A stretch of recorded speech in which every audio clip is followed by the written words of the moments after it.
Queridos e amados irmãos, amigos e amantes da Escola Bíblica Dominical, muito bem-vindo a mais um Foco na Lição. Eu, pastor Paulo Ricardo, neste vídeo, falarei sobre a revista Betel Dominical do quarto trimestre de 2023.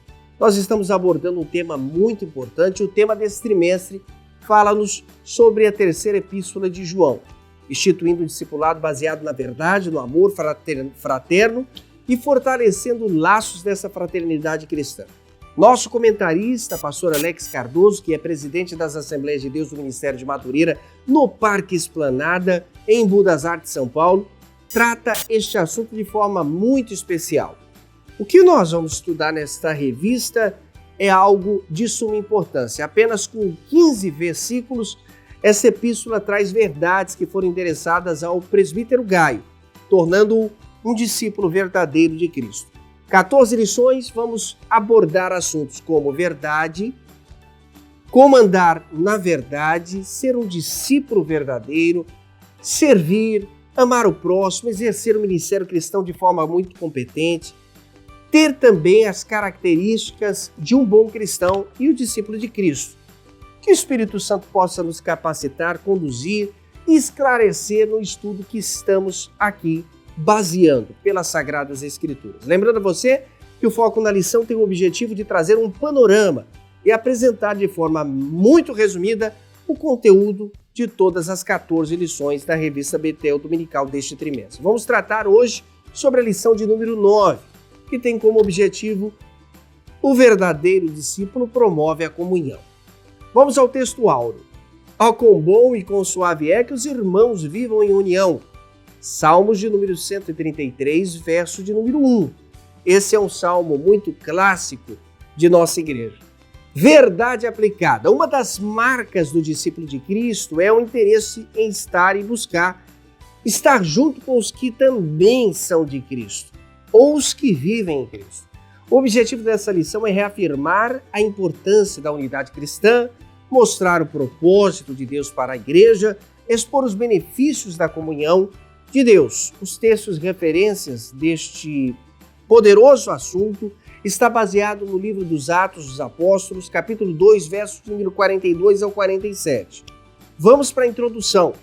A comunhão é um dos aspectos cruciais característicos da igreja cristã, pelo qual os apóstolos, como corpo de Cristo nessa condição, eles utilizam o serviço para cumprir o propósito de Deus na terra. Não só os apóstolos, mas os seus discípulos devem também obter o conhecimento e servir para que possamos, assim, continuar a missão que Cristo nos confiou. Como ponto 1, a comunhão da igreja se torna algo importante. O sentido bíblico do termo comunhão vem do grego koinonia, que traduzido fraternidade ou associação, comunidade, comunhão, coparticipação e participação conjunta em relação a tudo quanto nós vamos enfrentar na vida diária cristã. No partir do pão, por exemplo, durante a ceia no cenáculo, Cristo nos ensinou e chamou a atenção para o pão, dizendo que era a minha carne. A carne simbolizava a comunhão. Esta é a minha carne, o meu corpo que é partido por vós.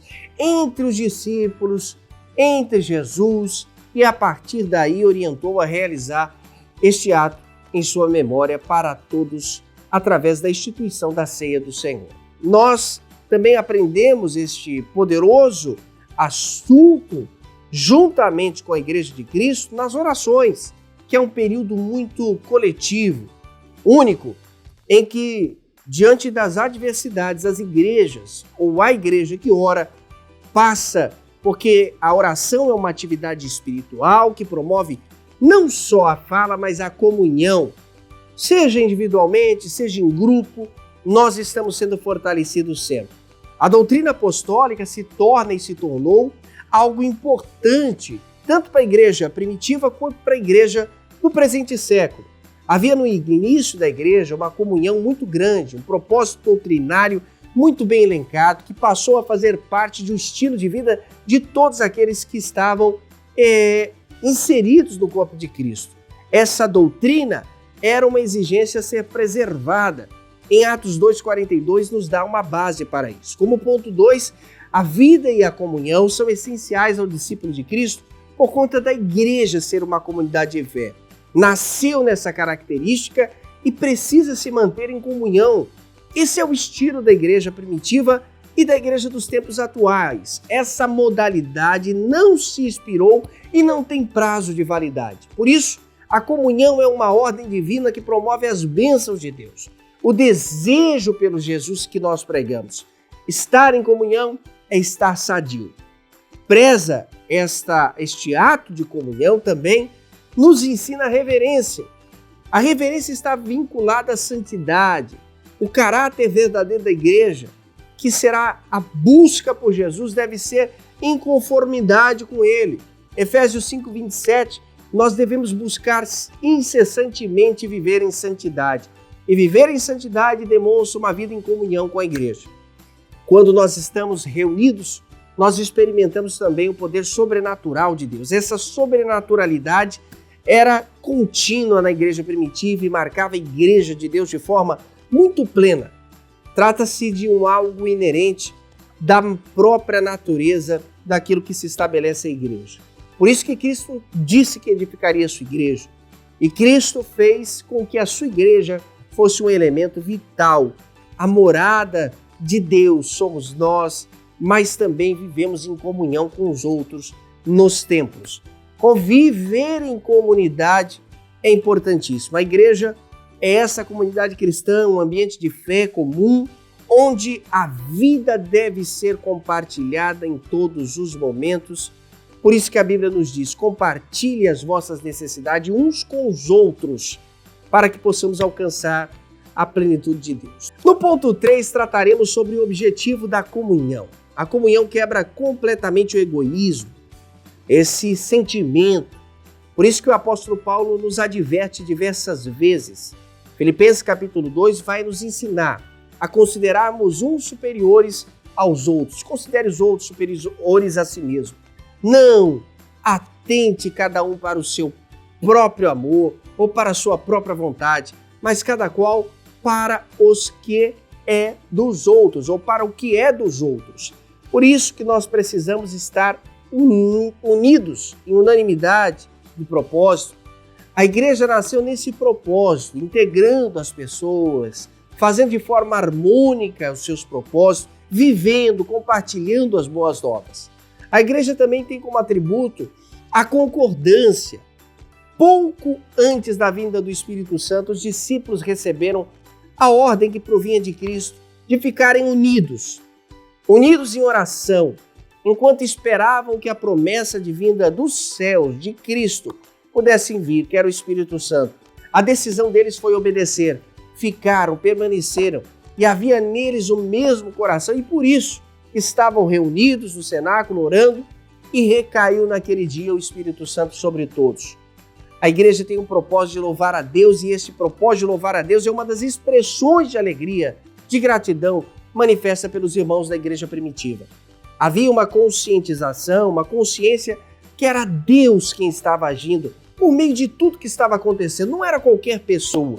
A igreja, ainda que fosse nos seus líderes mais proeminentes, ela funcionava de uma forma muito autêntica, porque seguia os preceitos de Deus, a doutrina dos apóstolos e também aquilo que o Senhor tinha como objetivo para o seu corpo. Conclusão, chegamos então ao seguinte objetivo de Deus sobre as nossas vidas. Cada membro do corpo de Cristo necessita estar constantemente vigilante, enquanto os ataques do maligno, as tendências da natureza humana pecaminosa tentam minar, destruir a comunhão do povo de Deus. Mesmo assim, o Espírito Santo, que nos reveste de poder, sempre estará operando a união entre nós. Efésios capítulo 4, versículo 3 ao 6, nos revela essa graça. Assim, chegamos ao final deste vídeo e eu quero aqui, com muita alegria, agradecer a você que se inscreveu em nosso canal, curtiu, comentou, compartilhou nossos vídeos. Por isso, precisamos sempre em trazer a excelência do ensino. A próxima lição será a lição 10. Trataremos sobre o verdadeiro discípulo glorifica a Deus. Lembrando a todos que o PDF do plano de aula está sugerido aos irmãos e disponível aqui embaixo, na descrição deste vídeo. Baixe e faça bom uso. Deus te abençoe. Boa aula e até o próximo Foco na Lição.